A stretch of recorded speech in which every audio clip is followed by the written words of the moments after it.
Exercise 7.4 का question number 5 देखते हैं। फिफ्थ क्वेश्चन में आपको दिया है in figure 7.51 P R is greater then P Q and P S bisects angle Q P R. Prove that angle P S R is greater than angle P S Q. देखो यहाँ जो आपको triangle दिख रहा है ये figure 7.51 है और इस फिगर में आपको ये बताया है कि जो पी आर है ये पी क्यू से बड़ा है।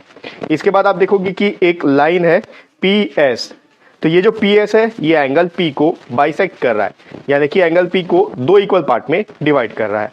अब आपको ये प्रूव करना है कि एंगल पी एस आर और ये बड़ा होगा एंगल पी एस क्यू से। ठीक है, तो कैसे सॉल्व होगा चलिए व्हाइट बोर्ड में देखते हैं। बहुत इजी क्वेश्चन है, इसको व्हाइट बोर्ड में सॉल्व करते हैं। तो देखो इस क्वेश्चन में अपने को क्या क्या गिवन है। आपको क्वेश्चन में ये बोला है कि जो पी आर है ये पी क्यू से बड़ा है। ठीक है, मैं लिख देता हूं P R is greater then P Q.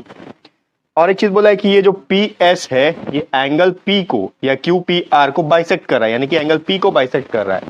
तो यहां पर जो मैं इसको नाम दिया हूं एंगल 1 और 2, तो एंगल 1 और एंगल 2 आपस में इक्वल हो जाएगा क्योंकि पी एस जो है इस एंगल पी को बाइसेक्ट कर रहा है। बाइसेक्ट करने का मतलब दो इक्वल पार्ट में डिवाइड करना।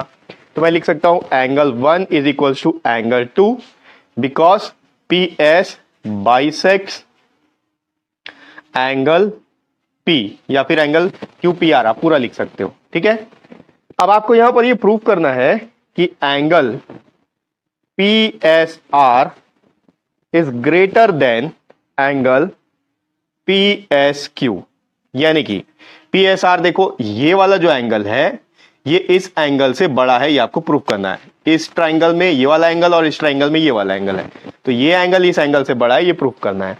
देखो है तो बहुत सिंपल, बस एक जगह आपको लॉजिक यूज करना है, वो आप थोड़ा सा ध्यान से देखो। ठीक है देखो अगर पी आर पी क्यू से बड़ा है, पी आर पी क्यू से बड़ा है, क्वेश्चन में गिवन है, तो इसके अकॉर्डिंग हम लोग ये लिख सकते हैं कि पी आर का जो ऑपोजिट एंगल है यानी कि एंगल क्यू जो है वो एंगल आर से बड़ा होगा।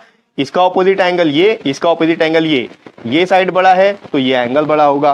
Angle Q is greater than angle R, इसका ऑपोजिट एंगल आर क्यों होगा, हम लोग थ्योरम पढ़ चुके हैं।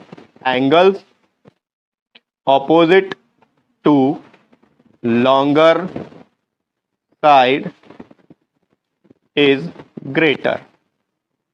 ठीक है सॉरी, अब देखो एंगल क्यू और एंगल आर इक्वल है।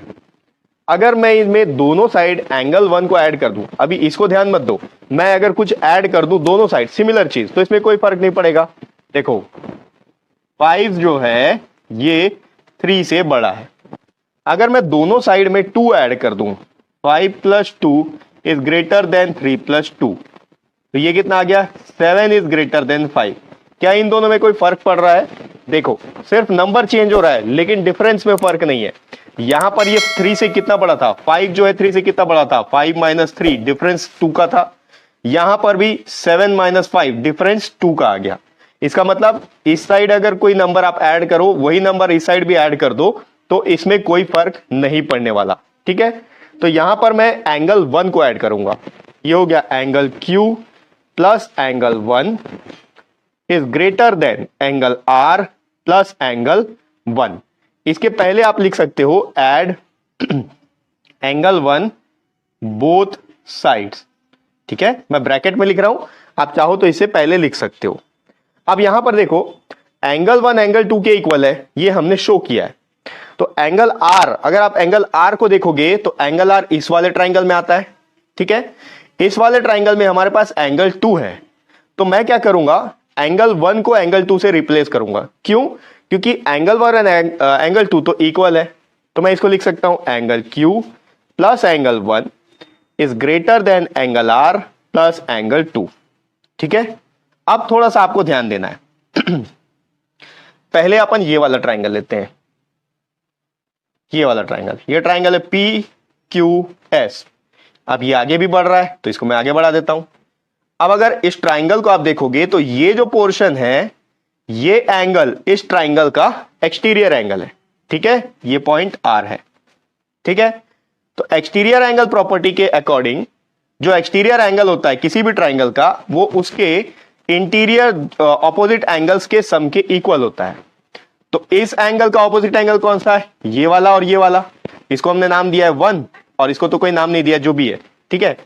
तो इसका जो सम है वो इन दोनों के इक्वल होगा, यानी कि angle 1 plus angle Q is equals to, ये लिख सकता हूं मैं, PSR, एंगल PSR। क्लियर है?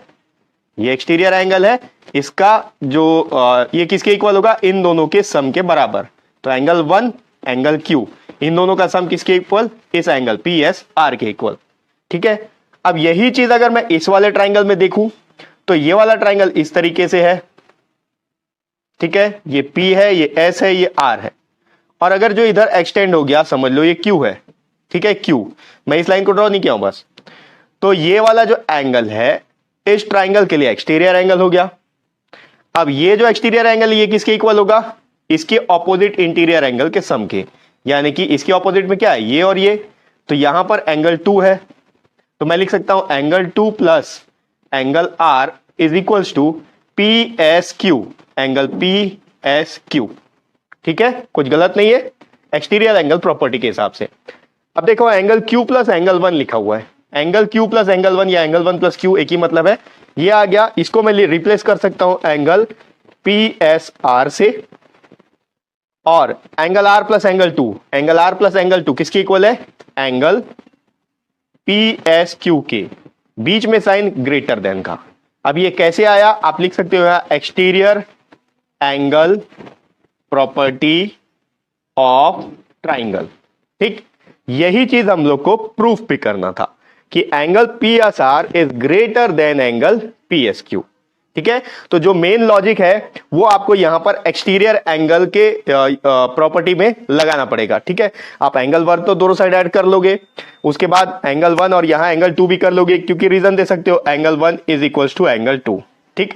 उसके बाद जो मेन लॉजिक है वो आपको यहां लगाना है कि यहां पर आपको एक्सटीरियर एंगल प्रॉपर्टी यूज करना है, जिससे कि एंगल PSR जो है एंगल PSQ से बड़ा हो जाएगा। आप यहां लिख सकते हो प्रूव्ड, ठीक है। तो ये हो गया एक्सरसाइज 7.4 का 5th क्वेश्चन।